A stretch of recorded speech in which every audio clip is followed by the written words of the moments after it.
My wife told me she didn't want kids, so I never mentioned my football injury made me sterile. 2 years later she's pregnant and swearing she never cheated, but I know I can't have children. I, 32 male, am watching my marriage implode as my wife Sarah, 29, insists she's carrying my baby despite the fact that I've been sterile since high school. When Sarah and I got married 4 years ago we had extensive conversations about our future and both agreed we never wanted kids. She was particularly adamant about it, saying children would ruin her career and that she valued our freedom too much to give it up for parenthood.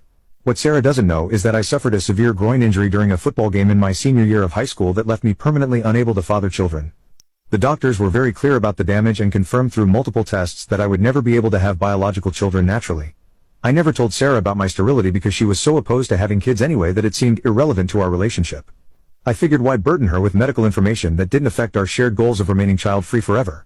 3 weeks ago Sarah came home from the doctor acting strange and nervous, saying she had something important to tell me.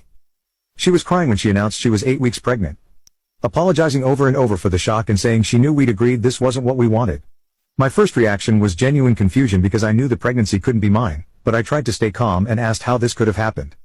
Sarah immediately got defensive and started explaining that birth control sometimes fails and that these things just happen despite being careful.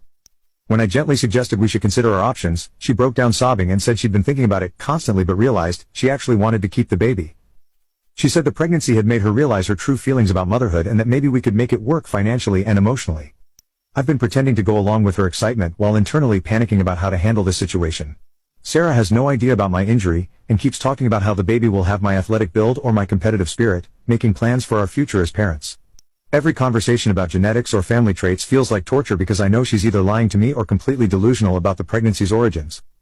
Update: I told Sarah about my football injury and she accused me of lying to make her look guilty. She demanded to see my old medical records to prove it. Update: Sarah saw the medical documentation and now claims doctors can be wrong. She's scheduling fertility tests for both of us to prove I can have children.